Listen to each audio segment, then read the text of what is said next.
Let's see this question.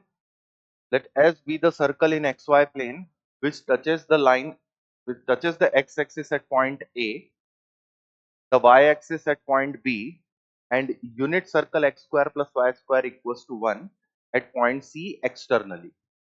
If O denotes the origin, if the angle OCA equals to n pi by 8, then n is equals to, तो यहाँ देखिए जो दिख रहा है हमारे पास में कि अगर हम C पॉइंट का कोऑर्डिनेट किसी तरीके से ऑब्टेन कर पाते हैं और A जो है वो अगर हम निकाल पाते हैं, तो हम यहाँ पर बनने वाले छोटे से ट्राइंगल में एंगल कैलकुलेट कर पाएंगे। तो जो केस यहाँ पर दिख रहा है, एक तो एंगल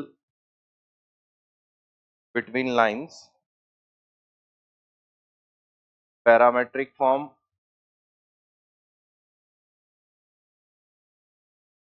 ऑफ लाइन, ताकि हम यहाँ पर इस O से पास होती हुई 45 डिग्री पे इंक्लाइन लाइन के थ्रू C वाले पॉइंट के कोऑर्डिनेट निकाल पाए, ये केस चल रहा है। तो अब इसको देखिए एक बार कि अगर मुझे इस डायग्राम केस में C का पॉइंट निकालना हो, तो इस सर्कल की रेडियस 1 गिवन है और C वाला पॉइंट जो है वो y is equal to x line जिसका स्लोप 1 के इक्वल है पे लाई करता है। तो C के कोऑर्डिनेट डायरेक्ट ही पता चल गए हमें, पैरामेट्रिक फॉर्म से कितने हो जाएंगे, 1 unit distance from origin on the line y is equal to x 1 by root 2 comma 1 by root.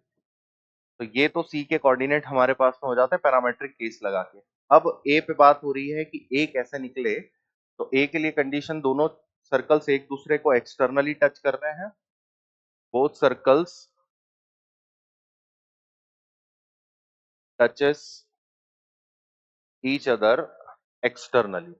तो क्या होगा, basically centre to centre distance जो है C1 से लेकर C2 का डिस्टेंस जो है इनके रेडियसेस के समीशन के इक्वल आएगा। सेंटर यहाँ पर कितना है, तो ये वाला सेंटर जो है वो A, A, क्यों, क्योंकि दोनों एक्सिस को सर्कल टच कर रहा है इन द फर्स्ट क्वाड्रेंट। तो सेंटर से सेंटर का डिस्टेंस हो गया मेरे पास under root of a square plus a square, और रेडियस है एक की a, एक की 1। यहां से a की वैल्यू का काउंट लेते हैं, 2a square is equal to a square plus 2a plus 1, या फिर a square minus of 2a is equal to 1। इसके लिए मैं क्या कर रहा हूँ, इसको परफेक्ट स्क्वायर बना लेता हूँ, a माइनस 1 का whole square is equal to 2। a की वैल्यू आ गई मेरे पास 1 प्लस माइनस रूट 2। माइनस वाला तो हम रिजेक्ट कर रहे हैं, फर्स्ट क्वाड्रेंट में दिया हुआ है, तो a का कोऑर्डिनेट मिल जाता है 1 प्लस रूट 2 कॉमा 0। अब देखिए अगर C वाला एंगल सबटेंड हो रहा है यहाँ पे, जो हमें निकालना है उसके लिए ट्राइंगल के तीनों कोऑर्डिनेट मिल गए मुझे। O का कोऑर्डिनेट पता है 0,0, C हमने निकाल लिया 1 बाय रूट 2 1 बाय रूट 2, और A भी हमें पता चल गया 1 प्लस रूट 2,0। अब इससे हमें एंगल चाहिए C वाला। तो अब C वाले एंगल के लिए क्या करते हैं, ट्राइंगल बनाते हैं नेक्स्ट वाले पेज पे। सिर्फ इसी ट्राइंगल की बात कर रहे हैं जिसमें हमें C एंगल निकालना है। ये ओरिजिन है 0,0, ये C है हमारे पास में 1 बाय रूट 2 1 बाय रूट 2, और ये A वाला पॉइंट था जो हमने कैलकुलेट कर लिया 1 प्लस रूट 2 0। अब यहाँ पे देखिए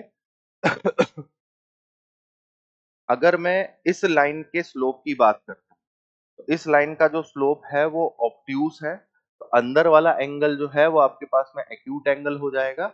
और कितना, तो tan के टर्म में देखेंगे हम यहाँ पे, इन दोनों के बीच में जो स्लोप कंडीशन है वो इस एंगल को कितना बना रही है जो बाहर ऑब्ट्यूज में पड़ा है। इसका वैल्यू तो हमें पता है, ये पाई बाय 4 गिवन था।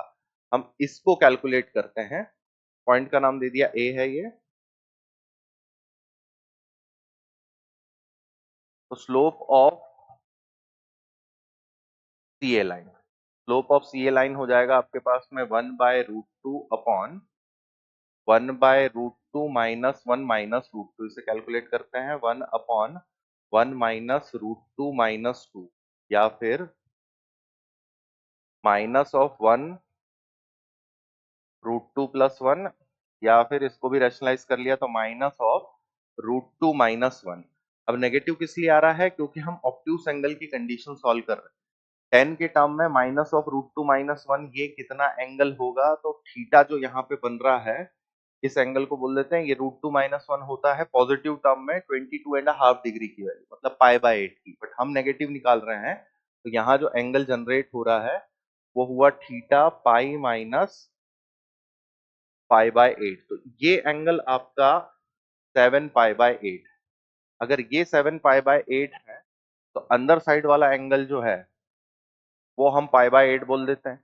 अब इस एंगल को हमें काउंट करने के लिए बोला था, तो required angle O C A is pi minus pi by 4 plus pi by 8। इसे कैलकुलेट कर लेते हैं। ये हो गया कितना, पाई माइनस 3 पाई बाय 8 या फिर 5 पाई बाय 8। और इससे देखिए ये जो वैल्यू है ये हमें क्वेश्चन में निकालने के लिए बोली थी कि एंगल जो बनता है वो n बाय 8 पाई है। n की वैल्यू जो है वो 5 से रिप्लेस हो रही है, तो क्वेश्चन का आंसर जो है वो 5 के इक्वल हो गया। एक बार देखिए, इसको बेसिक तरीके से निकाला हमने, कोई स्लोप से फॉर्मूला नहीं लिया, एंगल बिटवीन लाइंस की भी जरूरत नहीं पड़ी। चाहते तो उसके थ्रू निकाल सकते थे। तो बेसिक कंसेप्ट ट्रायंगल बना के सॉल्व हो रहा है।